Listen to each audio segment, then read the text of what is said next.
Hello friends, எல்லோரும் எப்படி இருக்கீங்க? நல்லா இருக்கீங்களா? இன்றைக்கி நாம் சிம்பிளாக ஒரு விலாக் வீடியோஸ் மாதிரி தான் பார்க்க போகிறோம். அது கூட சேர்த்து எறா பிரியாணி நான் செய்ய போகிறேன். வாங்க வீடியோக்குள்ளே போய் பார்க்கலாம். ஃபஸ்ட்டு அதுக்கு ஒரு 4 ஸ்பூன் எண்ணெய் சேர்த்துட்டு கூடவே நெய்யும் சேர்த்துக்கிறேங்க. 4-5 ஸ்பூன் நெய்யும் சேர்த்துருக்கேன். சோம்பு சேர்த்துட்டு காஞ்ச மிளகா பச்சை மிளகா 2 சேர்த்துருக்கேன். கூடவே பட்டை, கிராம்பு, ஏலக்காய், பிரிஞ்சி இலை, அந்த மசாலா பொரியல் எல்லாமே நம்ம சேர்த்துடலாம். சேர்த்துட்டு லைட்டாக வதங்கினதுக்கப்புறமா வெங்காயம் சேர்த்துருக்கேன். வெங்காயம் பார்த்திங்கன்னா எப்படியும் ஒரு 1/2 கிலோ அளவுக்கு இருக்கும். நம்ம அந்த அளவுக்கு சேர்த்துருக்கேன். அது வதங்குறதுக்குள்ளே நான் வேர்க்கடலையை ஊற வைக்க போகிறேன் தண்ணியில்.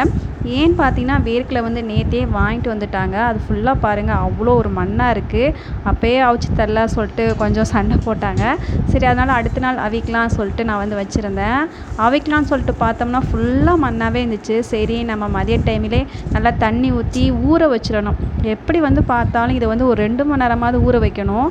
ஊற வச்சாதான் அதில் இருக்க மண் எல்லாமே போகும். சரி சொல்லிட்டு நான் வெளியில் கொண்டு வந்துட்டு தண்ணி ஊற்றி ஒரு 2 மணி நேரம் ஊற வச்சுட்டேன்.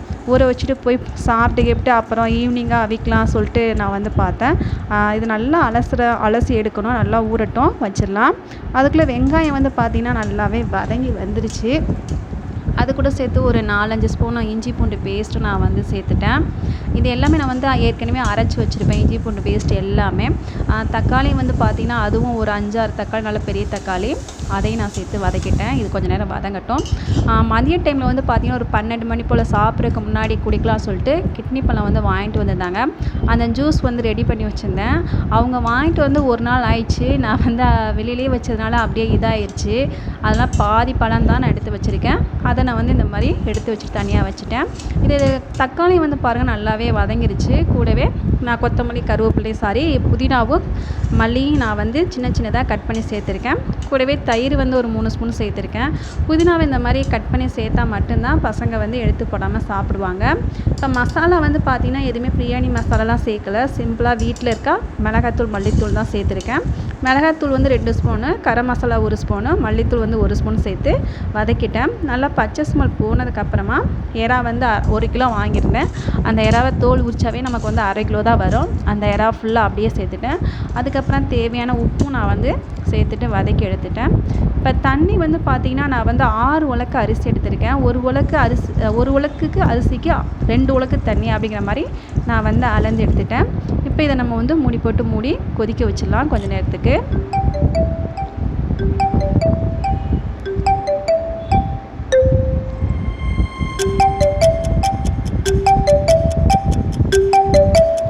இப்போ பார்த்திங்கன்னா தண்ணி நல்லாவே கொதிச்சு வந்துச்சு பாருங்கள். இந்தளவுக்கு நல்லா கொதிச்சு வரணும். நல்லா கொதிச்சு வந்ததுக்கப்புறமா தான் நம்ம அரிசி சேர்க்கணும்.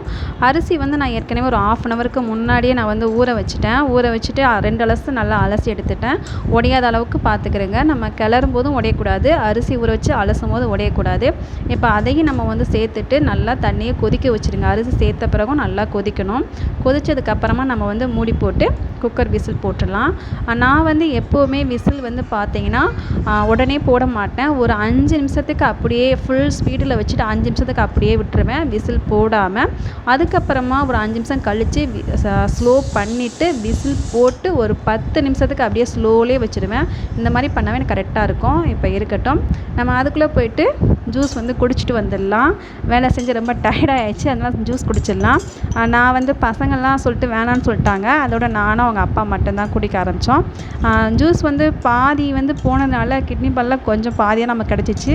சில பேர் நான் அப்படியே கரண்டிலேயே சுரண்டிட்டு நசுக்கி எடுத்துட்டேன். சில பேர் மிக்ஸி ஜாரில் போட்டு அரைச்சி குடிப்பாங்க. எனக்கு 2 மாதிரி குடிக்கிறது ரொம்ப பிடிக்கும். இந்த மாதிரி குடிக்கிறது அதை விட அதிகமாக பிடிக்கும். நான் அவங்க அப்பா கொஞ்சம் கொடுத்துட்டு நான் கொஞ்சம் குடிக்க ஆரம்பிச்சிட்டேன்.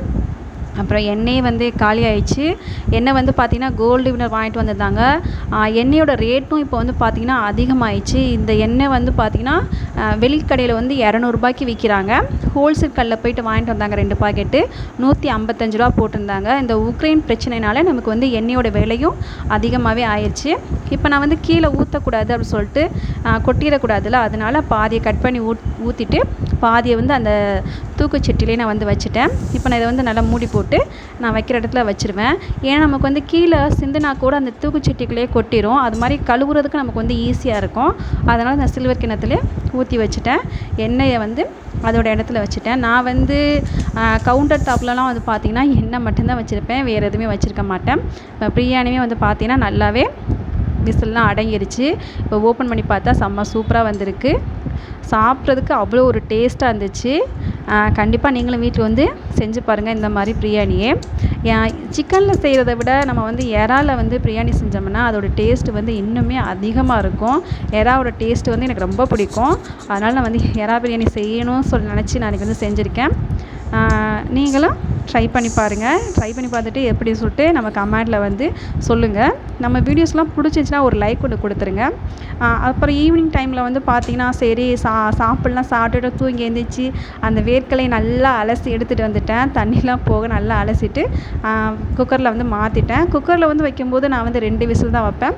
இப்போ இதுக்கு தேவையான தண்ணி சேர்த்துட்டு உப்பும் சேர்த்துக்கிறேங்க. உப்பும் சேர்த்துட்டு ஒரு 2 விசில் அளவுக்கு நம்ம வந்து இதை வந்து நம்ம வச்சிடலாம். ரொம்பலாம் விசில் வைக்க வேண்டியது கிடையாது, இல்லைனா குழஞ்சி போயிடும்.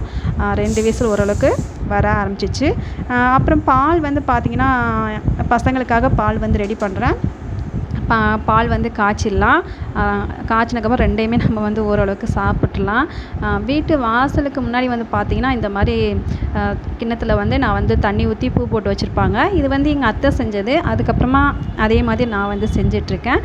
வீட்டில் பூ வச்சா அதோட வாசனை எல்லாமே நல்லாயிருக்கும். அந்த பேட் வைப்ரேஷன்லாம் எதுவும் வராதுன்னு சொல்லிட்டு சொல்லுவாங்க. அதனால தான் வச்சுருக்கு.